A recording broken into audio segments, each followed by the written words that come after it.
Hello kiddies, this is Anil once again. Welcome back to the online class.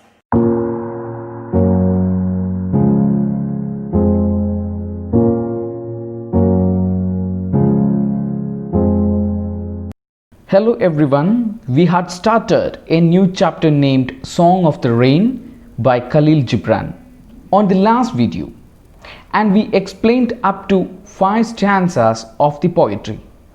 We said that the poem Song of the Rain is something like kind of a autobiography of the rain. Today we are dealing the rest of the stanzas, so without wasting any moment, let's roll on. I emerge from the heart of the sea. മഴ ഇവിടെ പറഞ്ഞു തുടങ്ങുന്ന കാര്യം ഇതാണ്. മഴ തുടക്കം കുറിക്കുന്നത് അല്ലെങ്കിൽ ഉത്ഭവിക്കുന്നത് ഒരു സമുദ്രത്തിൻ്റെ ഹൃദയത്തിൽ നിന്നാണ്. സോർ വിത്ത് ബ്രീസ്, സോർ എന്ന് പറഞ്ഞിട്ടുണ്ടെങ്കിൽ റൈസ് അപ്പ് ക്വിക്ലി എന്നാണ്, വളരെ പെട്ടെന്ന് ഉയർന്നു പോകുക. അപ്പോൾ കാറ്റിനോടൊപ്പം വളരെ പെട്ടെന്ന് നീരാവിയായിട്ട് ഈ വെള്ളം മുകളിലേക്ക് പോകുന്നു.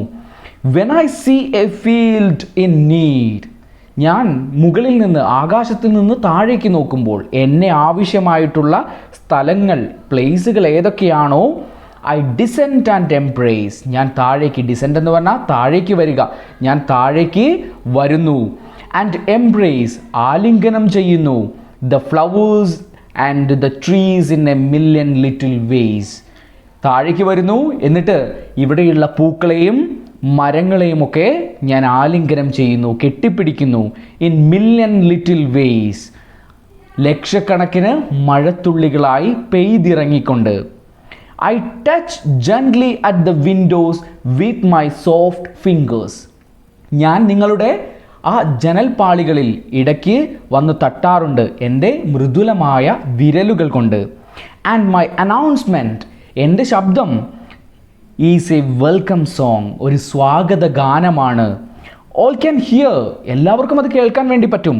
But only the sensitive can understand, എല്ലാവർക്കും എൻ്റെ ആ സൗണ്ട് കേൾക്കാൻ വേണ്ടി പറ്റും. പക്ഷേ ആ സ്വാഗത ഗാനം കേൾക്കുക മാത്രമേ നിങ്ങളെ കൊണ്ട് കഴിയുള്ളൂ. പക്ഷേ ആർക്കാണോ ലോലഹൃദയമുള്ളത്, സോഫ്റ്റ് ഹാർട്ടഡ് ആയിട്ടുള്ള, സെൻസിറ്റീവ് ആയിട്ടുള്ള ആൾക്കാർ ആരൊക്കെയാണോ അവർക്ക് മാത്രമാണ് എൻ്റെ സ്വാഗത ഗാനം മനസ്സിലാക്കാൻ വേണ്ടി കഴിയുക എന്നാണ് മഴ ഇവിടെ പറയുന്നത്. സോ ഈ സ്റ്റാൻസയിൽ പറയുന്ന കാര്യം ഇത്രയുമാണ്. Now we can check the English version of analysis. The rain or vapor starts from the sea and rises up to the sky with wind. When the rain sees a dry land, it comes down and touches the flowers and trees in millions of drops. The raindrops falls on the windows and makes soft sounds. All people can hear the sound, but only the sensitive people can receive it as a welcome song. Here the rain itself saying that it emerging from the sea. Actually the water getting vaporized and it goes to the sky and it makes cumulus or the clouds. And it's when the dry land needs rain, at that time it will come down and it will embrace, it will hug the flowers and trees in millions of drops of this water. And here again the rain was saying that he will come and he will touch us on our window panes and it will make sound. But some people can understand the welcome song of the rain, the sensitive people. Other people can hear the voice of that song, like the rain, but they couldn't understand the song. നമുക്കിനി ഈ സ്റ്റാൻസയിലെ കുറച്ച് important ആയിട്ടുള്ള വാക്കുകൾ നോക്കാം.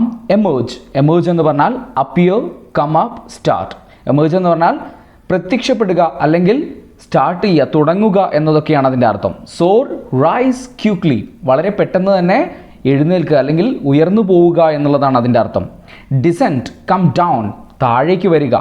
Sensitive, here understanding, soft hearted, അതായത് മനസ്സിലാക്കുക, അതുമല്ലെങ്കിൽ soft hearted, വളരെ ലോലമായിട്ടുള്ള ഹൃദയമുള്ളവരെയാണ് നമ്മൾ സെൻസിറ്റീവ് എന്ന് പറയുന്നത്.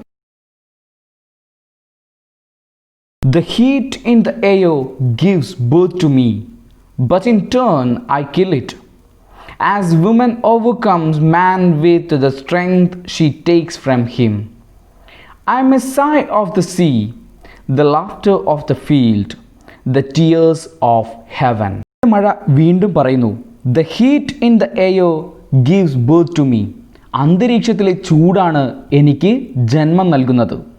But in turn I kill it. പക്ഷേ തിരിച്ച് ഞാൻ നൽകുന്നതോ അതിനുള്ള മരണമാണ്. കാരണം ആ ചൂടിനെ ഞാൻ ഇല്ലാതാക്കുന്നു.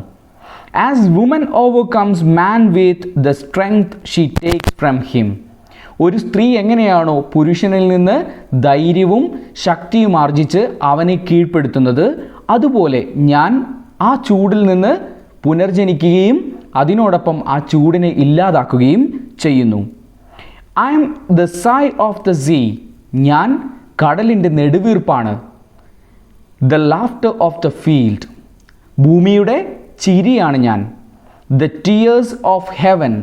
സ്വർഗത്തിൻ്റെ അല്ലെങ്കിൽ ആകാശത്തിൻ്റെ കണ്ണുനീരാണ് ഞാൻ. അങ്ങനെ മഴയെക്കുറിച്ച് തന്നെ ഇവിടെ പറയുന്നു. The heat in the air causes the rain to fall.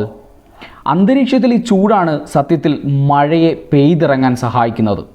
But in turn the rain kills the heat. പക്ഷേ ആ മഴ പെയ്തിറങ്ങിക്കഴിയുമ്പോൾ ആ ഒരു ചൂടിനെ, അന്തരീക്ഷത്തിലെ ചൂടിനെ ഇല്ലാതാക്കുന്നു. Woman overpowers a man with the strength she gets from him. ഒരു സ്ത്രീ എങ്ങനെയാണോ പുരുഷനിൽ നിന്ന് ശക്തി ആർജിച്ചുകൊണ്ട്, ധൈര്യം ആർജിച്ചുകൊണ്ട് അവനെ കീഴ്പ്പെടുത്തുന്നത്, അതുപോലെയാണ് മഴയും ആ ചൂടിനെ ഇല്ലാതാക്കുന്നത്. The rain is the sigh, hot air or evaporation of the sea. ഇവിടെ മഴ പറയുന്നൊരു കാര്യം ഇതാണ്. മഴ എന്ന് പറയുന്നത് നെടുവീർപ്പാണെന്ന് പറഞ്ഞു. നെടുവീർപ്പ് എന്ന് പറയുമ്പോൾ ഒരു എവാപ്പറേഷൻ, നീരാവിയാകുന്നു. ഒരു കടലിൻ്റെ നീരാവി, ആ ജലം നീരാവിയായി മാറുമ്പോൾ, ആ നെടുവീർപ്പ് നീരാവി പോലെയായി മാറുമ്പോഴാണ് മഴ ഉണ്ടാകുന്നത്. The rain is the laughter, enjoyment of the dry land. ഉണങ്ങി കരിഞ്ഞു കിടക്കുന്ന ഒരു ഭൂമിയുടെ സന്തോഷമാണ് അല്ലെങ്കിൽ ചിരിയാണ് പെയ്തിറങ്ങുന്ന മഴയെന്നുകൂടി മഴ ഇവിടെ പറയുന്നു. When the raindrops fall down from the sky, the rain is the teardrops of heaven. ആകാശത്ത് നിന്ന് മഴ താഴേക്ക് പെയ്തിറങ്ങുമ്പോൾ ആ മഴ തന്നെ വർണ്ണിക്കുന്നത് ആ കണ്ണുനീരാണ്, സ്വർഗത്തിൻ്റെ കണ്ണുനീർ അല്ലെങ്കിൽ ആകാശത്തിൻ്റെ കണ്ണുനീരാണ് ആ മഴ എന്നാണ് ഇവിടെ പറയുന്നത്. So with love, sigh from the deep sea of affection, laughter from the colorful field of the spirit, tears from the endless heaven of memories. So with love, വളരെ സ്നേഹത്തോടുകൂടി മഴ തൻ്റെ കഥ പറഞ്ഞ് അവസാനിപ്പിക്കുകയാണ് ഇവിടെ. Sighs from the deep sea of affection. മഴയുണ്ടാകുന്നത് സ്നേഹത്തിൻ്റെ ആഴക്കടലിൽ നിന്നാണ്. Laughter from the colorful field of the spirit. അങ്ങനെ ഉണ്ടാകുന്ന മഴ ആ സന്തോഷം നിറഞ്ഞ ഒരു മനസ്സുകൾക്ക് ഉടമയായി മാറുന്നു. അല്ലെങ്കിൽ മനുഷ്യരുടെ മനസ്സുകൾക്ക് സന്തോഷം നൽകാൻ, ആ മഴയെ കാണുന്ന മനസ്സുകൾക്ക് സന്തോഷം നൽകാൻ ആ മഴയ്ക്ക് കഴിയുന്നു. Tears from the endless heaven of memories. ഒരിക്കലും തീരാത്ത കുറേ ഓർമ്മകളുടെ സ്വർഗത്തിൻ്റെ കണ്ണുനീരാണ് മഴ എന്നുകൂടി മഴ തന്നെക്കുറിച്ച് തന്നെ ഇവിടെ പറയുന്നു. The rain ends its narration with an expression of love. മഴ തൻ്റെ ആ കഥ പറഞ്ഞു തീർക്കുന്നത് ഒരു സ്നേഹപ്രകടനത്തോടു കൂടിയാണ്. The rain is really sighs from the deep sea of love. സ്നേഹത്തിൻ്റെ ആഴക്കടലിൽ നിന്നാണ് മഴ ഉണ്ടാകുന്നത്, അല്ലെങ്കിൽ ആ ഒരു നെടുവീർപ്പിൽ നിന്നാണ് മഴ ഉണ്ടാകുന്നത്. It is the happiness and enjoyment of colorful spiritual world. ഈ ലോകത്തിൻ്റെ, നന്മ നിറഞ്ഞ ലോകത്തിൻ്റെ സന്തോഷമാണ് ഈ പറയുന്ന മഴ. It is the tears from the endless heaven of memories. ഒരിക്കലും തീരാത്ത കുറേ ഓർമ്മകളുടെ സ്വർഗത്തിൻ്റെ എൻഡ്ലെസ് മെമ്മറീസ്, അല്ലേ, ഒരിക്കലും തീരാത്ത ഓർമ്മകളുടെ സ്വർഗത്തിൽ നിന്നാണ് മഴ വരുന്നത്. അതിൻ്റെ കണ്ണുനീരാണ് ഈ മഴ എന്ന് പറയുന്നത്. The journey of the rain will continue endlessly till the earth and the heaven exist.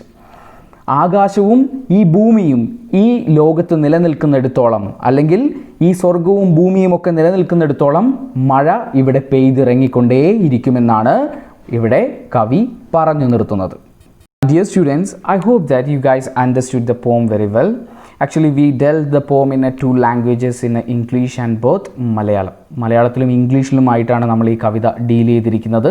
വളരെ എളുപ്പത്തിൽ മനസ്സിലാക്കാൻ വേണ്ടി കഴിയുന്ന മഴയെക്കുറിച്ച് പറയുന്നതായിട്ടാണ് ഖലീൽ ജിബ്രാൻ ഈ കവിതയിലൂടെ നമുക്ക് മുന്നിലേക്ക് അവതരിപ്പിച്ചിരിക്കുന്ന വരികൾ. അപ്പോൾ ആ കവിതയുടെ അവസാനം മഴ ഒരു കഥ പറഞ്ഞ്, തൻ്റെ കഥ പറഞ്ഞ് അവസാനിപ്പിക്കുന്ന രീതിയിലാണ് ഖലീൽ ജിബ്രാൻ ഈ കവിതയെ എഴുതി വച്ചിരിക്കുന്നത്. So hello my dears, I hope that you understood the thing what we said in this previous time. So if you have any kind of doubts, you can clarify with me.